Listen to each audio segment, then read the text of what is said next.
na naman pong masayang pagbati, mga minamahal nating mga kaibigan, mga subscriber ng ating Solid Rock Ministry.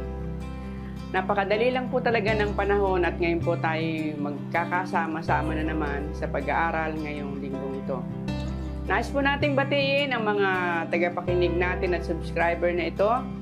Ang ating kaibigan sa Italy, si Venus Panaglima, si Mama A, si Abel Risoltay, si Joey, si Gemma Romero, Aldrin Johnson, Jonathan Haung, si Naomi Briones, Mercy Buhia, Emily Villanueva, Elvira Lopez, Imelda Valencia, Marlon Nepomuceno ng Buer Aguilar, Pangasinan, si Rebecca Garcia, Marilu Prigo, James Morente, Jonah Bon, Marie Abacan, Monien Nacionales, German Marasigan, Lucero Soblaten, Romelda Asaytuno, Shem Sumagaysay, Eduardo Lopez, Nesitas de la Roca, Mamelio de la Cruz ng Maribeles, Bataan. At sa ating pong pang-apat na topic, ang pamagat at pakikibahagi sa misyon ng Diyos, bago po natin tuluyan talakayin, muli po nating hingiin ang bendisyon ng ating Panginoon sa pamamagitan po ni Pastor Rico. Hingi po tayo'y manalangin.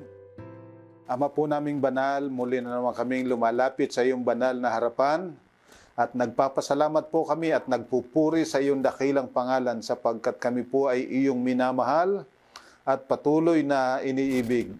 Amang banal, salamat po sa mga pagpapalang patuloy mong ipinagkakaloob sa amin sa araw-araw. Salamat po sa buhay at lakas. Salamat po sa mga pagkakataon na kami makapaglingkod na kasama mo.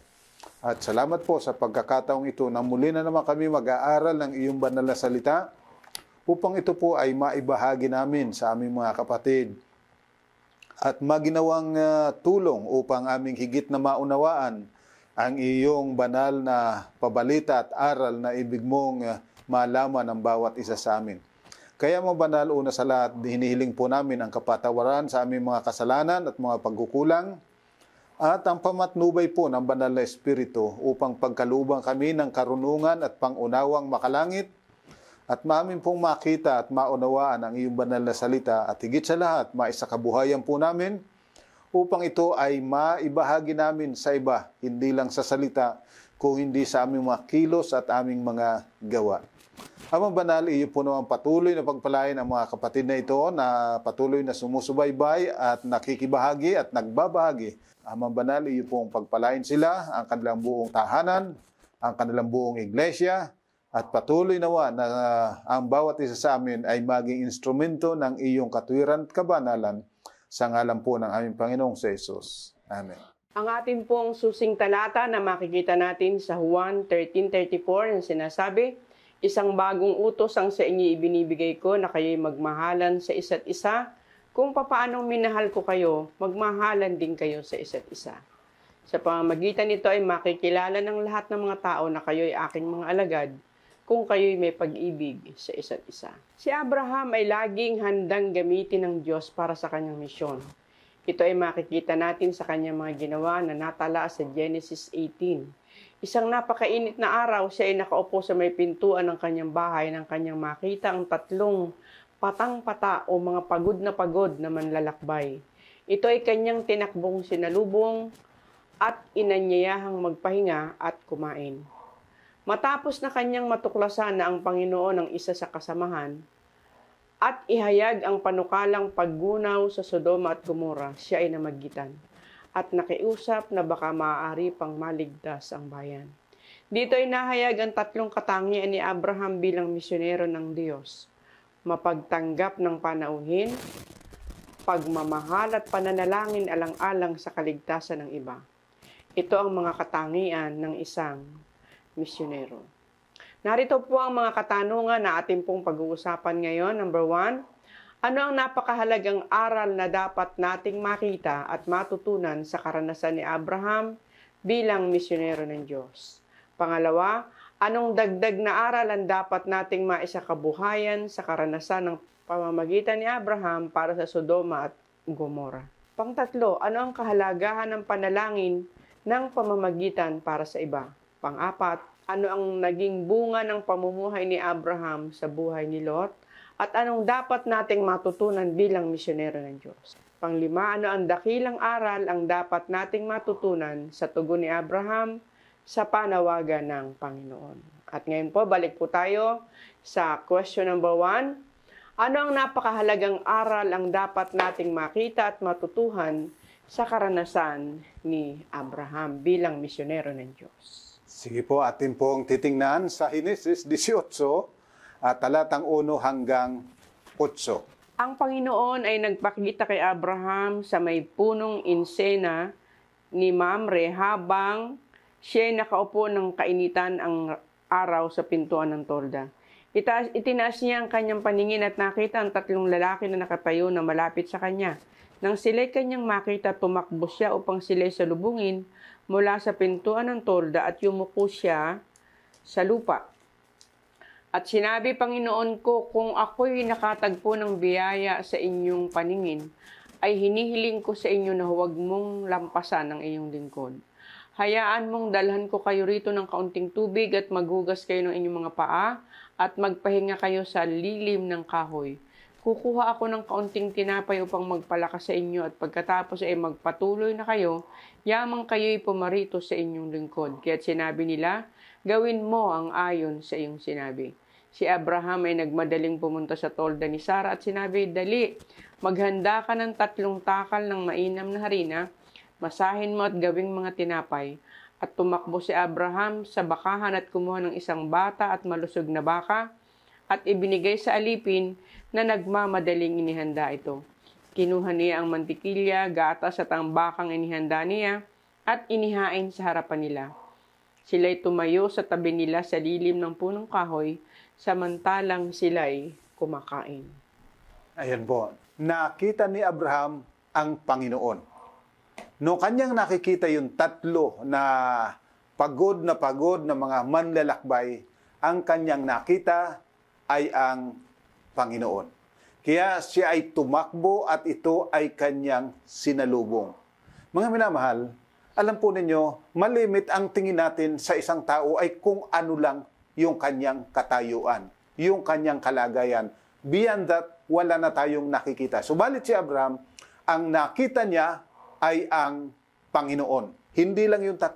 Ang nakita niya ay ang Panginoon. Pakatatandaan po natin na ang ating Panginoon mismo ay nagsabi, kapag tinignan po natin dyan sa Mateo 25:40, napakahalagang aral na dapat natin itong matutunan. Pakibasa mo, Mami. At sasagot ang hari at sasabihin sa kanila, katotohanang sinasabi ko sa inyo, yamang ginawa niyo ito sa isa sa pinakamaliit sa mga kapatid, ay sa akin ninyo ito ginawa. So, tatandaan po, sa isa sa pinakamaliit, naroon ang Panginoon. Kaya, sa isang tao, dapat hindi natin nakikita kung ano lang yung kanyang kalagayan. Dapat nakikita natin ang Panginoon sa kanila. Ha? Dapat makita natin, sapagkat sabi ng Panginoon, anuman ang inyong gawin sa isa sa kaliit-litang ito, sa akin ninyo ginagawa. Kaya si Abraham, nung makita niya yung 3, hindi lang yung 3 pagod ang kanyang tingin. Ang kanyang tingin, ang Panginoon ay naroon sa presensya nila. Kaya ito'y kanyang sinalubong. At pagkatapos ay kanyang inanyayahang mamahinga, kumain, at saka lang kumayo ng kanilang mga lakad. Mga minamahal, dapat sana matutunan din natin yung karanasan ni Abraham na sa bawat nakakaharap natin, bawat nakakasalubong natin, bawat nakakasalamuhan natin, naroon din ang Panginoon. Para naman tayo kung magsalita ay maingat. Ano po? Kung tayo man ay mag-uugali, ay ugaling karapat-dapat sa harapan ng Diyos. Okay po, at ngayon naman po sa pangalawang katanungan, anong dagdag na aral ang dapat nating maisakabuhayan sa karanasan ng sa pamamagitan ni Abraham para sa Sodoma at Gomorrah? Yan. Tingnan po natin dyan sa Henesis 18, 23 hanggang 33. Lumapit si Abraham at nagsabi, ang mga banal ba ay iyong lilipulin kasama ng mga masama? Halimbawang may 50 banal sa loob ng bayan, lilipulin mo ba at di mo papatawarin ang lugar na yun alang-alang sa 50 banal na nasa loob noon? Malayong gagawa ka ng ganito na ang banal ay iyong patayin kasama ng masama. Ano pat ang banal ay makatulad sa masama, malayong mangyari yan. Hindi ka gagawa ng matuwid ang hukom ng buong mundo. At sinabi ng Panginoon, kung makatagpo ako sa Sodoma ng 50 banal sa loob ng bayan, papatawarin ko ang buong lugar na iyon alang-alang sa kanila. Sumagot si Abraham at nagsabi, mangangahas akong magsalita sa Panginoon, akong alabok at abo lamang. Kung sakaling magkulang ng 5 ang 50 banal, lilipulin mo ba ang buong bayan dahil sa 5 kulang? Sinabi niya, hindi ko lilipulin kung makatagpo ako roon ng 45. At siya muling nagsalita sa kanya at nagsabi, halimbawang may matatagpo ang 40. At sinabi niya, hindi ko gagawin alang-alang sa 40. Pagkatapos ay sinabi niya, huwag sanang magalit ang Panginoon at ako'y magsasalita. Kung sakaling may matatagpuan dong 30. At sinabi niya, hindi ko gagawin kung makakatagpo ako roon ng 30. Kanyang sinabi, ako'y mangangahas magsalita sa Panginoon. Kung sakaling may matatagpuan doong 20 at sinabi niya, hindi ko lilipulin, alang-alang sa 20. Pagkatapos ay sinabi niya, huwag magalit ang Panginoon at magsasalita na lamang ako minsan, kung sakaling may matagpuan doong 10. Sinabi niya, hindi ko lilipulin, alang-alang sa 10. At umalis ang Panginoon pagkatapos na makipag-usap kay Abraham, at si Abraham ay nagbalik sa kanyang lugar. Ang Sodoma at Gomora ay kilala sa kanyang kasamaan. Datapwat sa kabila ng kasamaan ng bayang ito, si Abraham ay nagbabaka sakali na mayroon doon na kahit 50 na matuwid, o kaya'y 40, o kaya'y 30, hanggang 10. So, ibig sabihin, si Abraham ay namamagitan sa Panginoon na kung maaari ay iligtas ang bayan alang-alang sa mga banal, maging iilan lamang sila. At yun naman po ang layunin ng Panginoon. Kaya sabi ng Panginoon, kung mayroon 50, hindi ko lilipulin. Kung kulang ng 5, hindi ko pa rin. Kulang ng 10, hindi ko pa rin lilipulin. Hanggang tumawad hanggang 10 na lang.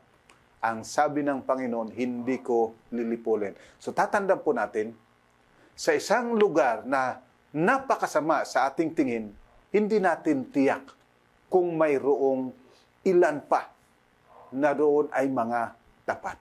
Kaya kinakailangang dalahin pa rin natin sa kanila ang pabalita. Kinakailangang sila man ay magkaroon pa rin ng pagkakataon na makarinig, makaunawa na mayroong Diyos na nagmamahal at nagnanais ng katuwiran para sa lahat. Huwag po nating hahayaan na, talagang kagaya nung mga narinig natin noon, tayo yung mga kabataan pa, sabi, tondo. Napakasama ng reputasyon. Subalit, anumang reputasyon, mayroon ang isang lugar. Kinakailangang naandun pa rin ang ating concern, ang ating pagmamalasakit. Nasisikapin natin na baka mayroong ilan na doon ay nananatiling tapat sa Panginoon. Mamagitan tayo para sa kanila. At ngayon naman po, sa ating pangtatlong katanungan, ano ang kahalagahan ng panalangin ng pamamagitan para sa iba? Ayan, titingnan po natin dyan sa Roma 8:34. Sino ang hahatol? Si Kristo Jesus na namatay? Oo. Siyang muling binuhay mula sa mga patay, na siya ring nasa kanan ng Diyos at siya ring namamagitan para sa atin. So, pakatatandaan po natin, tayo ay mga representative ng ating Panginoon. At ang Panginoon, ang wika, namamagitan para sa atin. Kaya bilang representative ng ating Panginoon, tayo man ay kinakailangang namamagitan para sa kaligtasan ng iba. Sapagkat wala pong ibang layunin ng Panginoon, kundi ang lahat ay maligtas. At malaking bahagi ang ibinigay sa atin ng Panginoon na tayo'y manalangin para sa iba. Ang wika niya, ang inyong kalagan dito sa lupa ay kakalagan sa langit. So, mga minamahal, tayo ay kamanggagawa ng ating Panginoon. Kung paano siyang namamagitan para sa atin, tayo ay mamagitan din para sa kanila sapagkat tayo ay representative ng ating Panginoon. Maraming tao ang hindi nakakaalam ng Panginoon na mamagitan para sa kanila. At least sa ating pong pamamagitan, sa ating pananalangin para sa kanila, maramdaman nila that there is someone who cares. Napakahalaga po yan. Tingnan po natin sa Hebrews 7:25. Dahil dito, siya'y may kakayahang iligtas ng lubos ang mga lumalapit sa Diyos sa pamamagitan niya. Yamang lagi siyang nabubuhay upang mamagitan para sa kanila. So, tingnan po ninyo, ang pamamagitan ay makapagliligtas ng lubos. Kaya napakahalaga po ang gawain ng pamamagitan. At dapat maibahagi po natin, hindi lang yung ating pamamagitan, kundi ang ating Panginoon ay namamagitan para sa bawat isa sa atin at siya'y nabubuhay magpakailanman upang mamagitan para sa bawat isa sa atin. Tingnan po natin dyan sa Santiago 5:16. Kaya't ipahayag ninyo sa isa't isa ang inyong mga kasalanan at ipanalangin ninyo ang isa't isa upang kayo gumaling. Ang panalangin ng taong matuwid ay makapangyarihan at mabisa. Yan. So, ang sabi po, ang panalangin ng isang matuwid ay mabisa. At tatanda po natin, walang ibang pinakamatuwid kung hindi ang ating Panginoon. Subalit tayo ay kanyang pinaging banal, tayo ay kanyang tinutulungan, kaya tayo po ay mamagitan din. Sapagkat ang wika po, napakalaki ng magagawa ng panalangin ng isang banal. At tayo po ay tinawagan ng Diyos upang maging banal at tayo'y kanyang binanal. Sa pamamagitan ng dugo ng ating Panginoon na nabuhos doon sa Kalbaryo. Kaya huwag pong mawawala sa atin yung gawain ng pamamagitan para sa iba. At tatandaan, malaki ang nagagawa ng pamamagitan ng isang taong matuwid. Maliban na sa feeling mo, ikaw ay hindi karapat-dapat, ay huwag kang mamagitan. Subalit kung ikaw ay naniniwalang ikaw ay anak ng Diyos, nilinis ng Diyos, binanal ng Diyos, tungkulin po nating mamagitan. Okay po, at sa pang-apat po nating katanungan, ano ang naging bunga ng pamumuhay ni Abraham sa buhay ni Lot at anong dapat nating matutuhan bilang misyonero ng Diyos? Ayan, napakahalaga po nito. At titingnan po natin dyan sa Genesis 19:1 hanggang 13 ang sinasabi. Dumating ang dalawang anghel sa Sodoma nang nagtatakip si Limna. Si Lot ay nakaupo sa pintuang daan ng Sodoma. Sila'y nakita ni Lot at tumindig upang salubungin sila at iniyukod ang kanyang mukha sa lupa. At sinabi, ngayon mga Panginoon ko, hinihiling ko sa inyo na kayo'y bumalik at tumuloy sa bahay ng inyong lingkod at magpalipas ng gabi, maghugas ng inyong mga paa at sa madaling araw ay magsibahong kayo at magpatuloy ng inyong paglakad. Kanilang sinabi, hindi, sa langsangan kami magpapalipas ng buong magdamag. Ngunit kanyang pinilit ng husto, kaya't sila'y nagsipasok sa kanyang bahay. Sila'y kanyang ipinaganda, ipinagluto ng mga tinapay na walang pampaalsa, at sila ay kumain. Subalit bago sila magsihiga, ang mga lalaki ng lungsod, ang mga lalaki sa Sodoma, maging mga bata at matanda, lahat ng mga tao hanggang sa pinakahuling tao ay pumalibot sa bahay. Kanilang tinawag si Lot at sinabi, saan naroon ang mga lalaking dumating sa inyo ng gabing yon? Ilabas mo sila sa amin upang makilala namin. Lumabas si Lot sa pintuan upang humarap sa kanila at isinara ang pintuan sa likuran nila. Sinabi niya, mga kapatid ko, nakikiusap ako na huwag kayong gumawa ng ganyang kasamaan. Narito may dalawa akong anak na babae na hindi pa nasisipingan ng lalaki.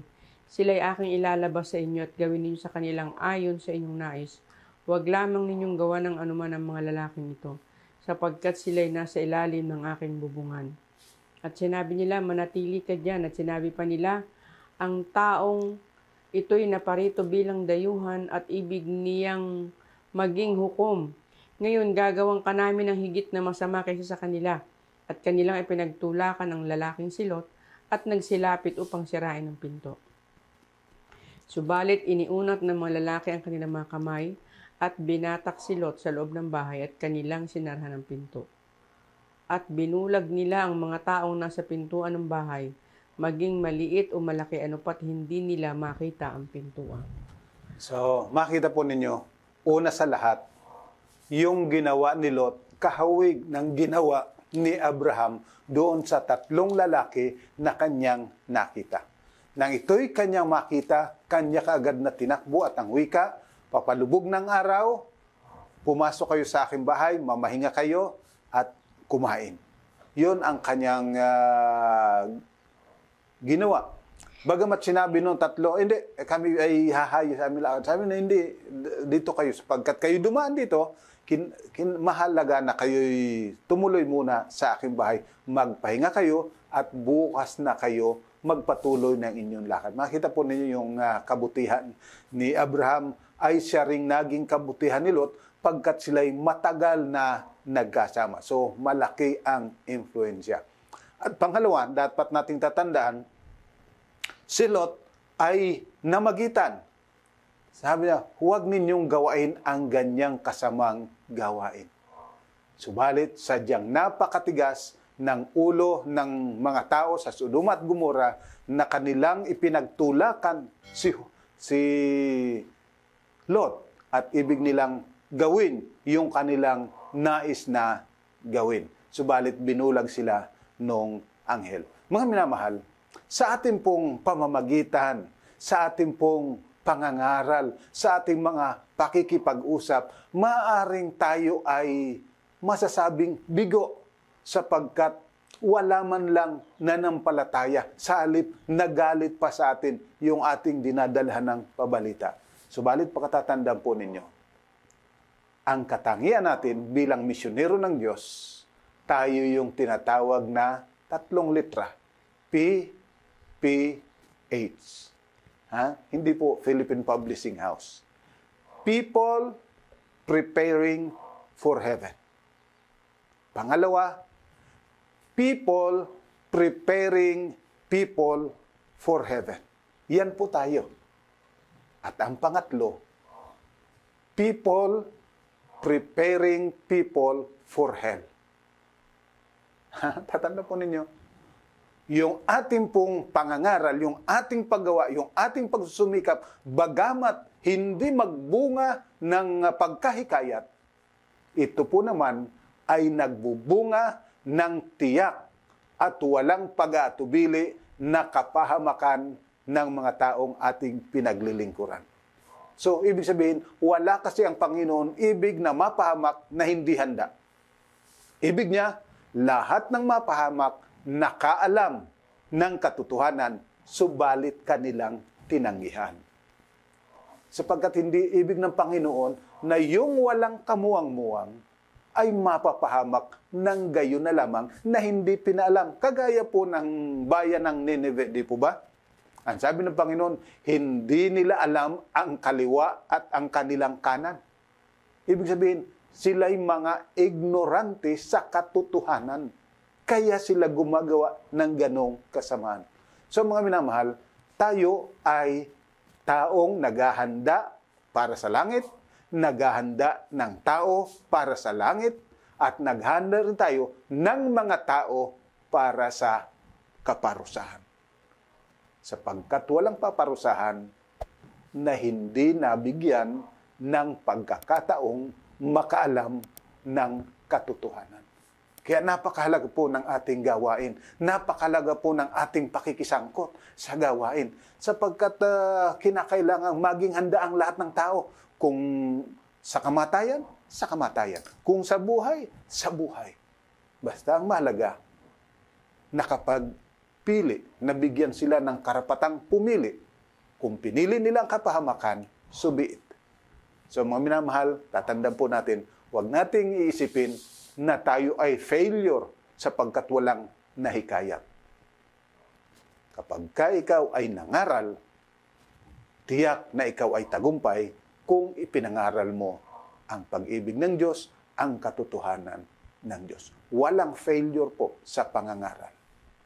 Sa mata ng tao, marahil ay failure. Pero sa mata ng Diyos, tayo'y matagumpay sapagkat nagampanan natin yung ating tungkulin. At yun namang ating pinaglingkuran, kung sila'y sa kapahamakan, di sa kapahamakan. Katulad rin po ng mga alagad, di po ba? Yung 11, naligtas. Pero yung isa, napahamak. Pero yun, kapwa mga alagad ni Kristo. Lahat sila binigyan ng Panginoon ng equal right, equal na pagkakataon. Subalit, mas pinili ni Judas ang ipagkanulo ang ating Panginoon. So, huwag po nating ikakalungkot yun na tayo ay bigo, wala ikang nabinyagan. Hindi po yun mahalaga. Ang importante, nagampanan natin yung ating tungkulin. Salamat, Pastor Perdon. At narito po tayo sa huli nating katanungan para sa araw na ito. Ano ang dakilang aral ang dapat nating matutunan sa tugon ni Abraham sa panawagan ng Panginoon?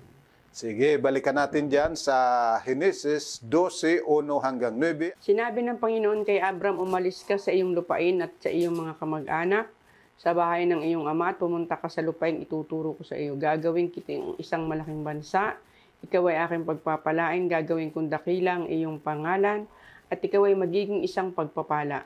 Pagpapalain ko ang magbibigay ng pagpapala sa iyo, susumpain ko ang mga susumpa sa iyo, at sa pamamagitan mo ang lahat ng angkan sa lupa ay pagpapalain. Kaya't umalis si Abram ayon sa sinabi sa kanya ng Panginoon, at si Lot ay sumama sa kanya. Si Abram ay may 75 taong gulang nang umalis siya sa Haran. Isinama ni Abram si Sarai na kanyang asawa, at si Lot na anak ng kanyang kapatid, at ang lahat ng pag-aaring kanilang natipon, at ang mga taong kanilang nakuha sa Haran. At umalis sila upang pumunta sa lupain ng Kanaan, at nakarating sila roon. Dumating sa lupain si Abraham hanggang sa lugar ng Shechem, sa punong insena ng More. Noon ang mga Kanineyo ay nasa lupain yun. Nagpakita ang Panginoon kay Abram at sinabi, ibibigay ko ang lupain ito sa inyong lahi. At siya ay nagtayuro ng isang dambana sa Panginoon na nagpakita sa kanya. Mula roon ay lumipat siya sa bundok na nasa silanganan ng Betel, at doon niya tinayo ang kanyang tolda na nasa kanluran ng Betel at nasa silangan ng Ai. Siya ay nagtayo roon ng dambana sa Panginoon at tinawag ang pangalan ng Panginoon. Si Abram ay patuloy na naglakbay hanggang sa Negev. So, mga minamahal, tandaan po ninyo, si Abraham, 70 taon na nung tawagin siya ng Panginoon. Subalit, hindi yun naging hadlang. Isinama pa niya yung kanyang pamangkin, si Lot, at lahat ng mga ari-arian na kanyang nakamtan ay kanyang daladala. At napakaraming sumama sa kanya. Isipin po ninyo, marami kayo, pupunta kayo sa isang lugar na hindi mo alam. Subalit ipinangako ng Panginoon. Datapwat si Abraham ay lubusang nagpasakop sa Panginoon, lubusang nagtiwala sa Panginoon, na hindi siya natakot na kung saan sila kukuha ng kanilang kakanin, kung saan sila tatahan, na napakalaking karamihan ang kanyang kasamaan. Hindi po sinabi kung ilan, subalit ang wika, marami. Marami sila na naglakbay. Mahirap yun, pupunta ka sa isang lugar na hindi mo alam kung anong naroon, subalit ipinangako ng Panginoon. At siya'y nagtiwala sa Panginoon at lubusang nagpasakop, lubusang nagtiwala na kailanman hindi siya pababayaan ng Panginoon. Yun ang nais ng Panginoon na ating maging karanasan, na tayo ay magtiwala ng lubusan sa Panginoon saan man niya tayo suguin, saan man niya tayo dalhin, anuman ang ating kapuntahan. Siya sabi ng Panginoon, kapag tayo ay talagang sinadya ng Panginoon na madala sa lugar na yon, tatandaan natin, kailanman hindi niya tayo pababayaan. Magtiwala po tayo ng lubusan. So ito po ang dapat nating matutunan, pagtitiwala ng lubusan sa kapangyarihan, sa pag-ibig, karunungan ng ating Panginoong Diyos. Dito po natatapos ang ating talakayan ngayon at narito po ang summary ng ating pinag-usapan. Number 1, ang maihayag ang Panginoon sa bawat isang nakakasalamuhan natin ay napakahalaga. Pangalawa, gaano man kasama ang mga tao sa isang bayan, sikapin pa rin nating mamagitan para sa kanila. Pangtatlo, ang panalangin ng pamamagitan ay napakalaki ng magagawa. Pang-apat, ang kabutihan sa iba kailanman ay hindi masasayang, hindi sapagkat sila'y maliligtas, kundi upang maging makatarungan ang hatol sa kanila. At pang-lima, ang pagiging misyonero ng Diyos ay nangangahulugan ng lubusang pagpapasakop sa Diyos. So mga minamahal, sana po ay muling nakatulong ang ating pag-aaral na ito. Tayo po ay sama-samang manalangin. Ama po naming banal, muli po kami lumalapit sa iyo na nagpapasalamat, nagpupuri, dinadakila ka, sapagkat ikaw na aming Diyos ay Diyos na tapat at nagnanais na kami ay iyong samang gumagawa para sa kaligtasan ng marami, sapagkat ibig mo marami ang mga maligtas, kung maaari ang lahat maligtas. Subalit, kagaya po ng aming napag-aralan, sadyang mayroong mga tao na anumang pagsisikap ang aming gawin ay hindi talaga mananampalataya at hindi pasasakop. Subalit, wag nawa itong maging hadlang upang hindi namin gawin ang aming tungkulin ng paghahayag ng iyong katwiran at ng iyong pag-ibig, ng iyong panawagan para sa kaligtasan. O amang banal, ipagpatawad po nawa lahat ng aming pagkukulang at pagkakasala, at patuloy ng ibayong pananampalataya at kasiglahan ay mapasa amin na huwag kaming manghinawa na dalahin ang iyong banal na pabalita at ang iyong panawagan para sa kaligtasan ng lahat ng mananampalataya. O amang banal, salamat po na kami hindi mo kailanman pababayaan. Salamat po na kami patuloy na iyong pagpapalain at gagabayan, sapagkat kami po'y lumalapit sa iyo at nagtatalaga sa ngalan po ng aming Panginoong Jesus. Amen. So mga minamahal, ang pagpapala po ng Panginoon, makamta nating sama-sama hanggang sa susunod po na linggo. Tayo'y muling magsama-sama sa pag-aaral ng salita ng ating Panginoon. God bless po.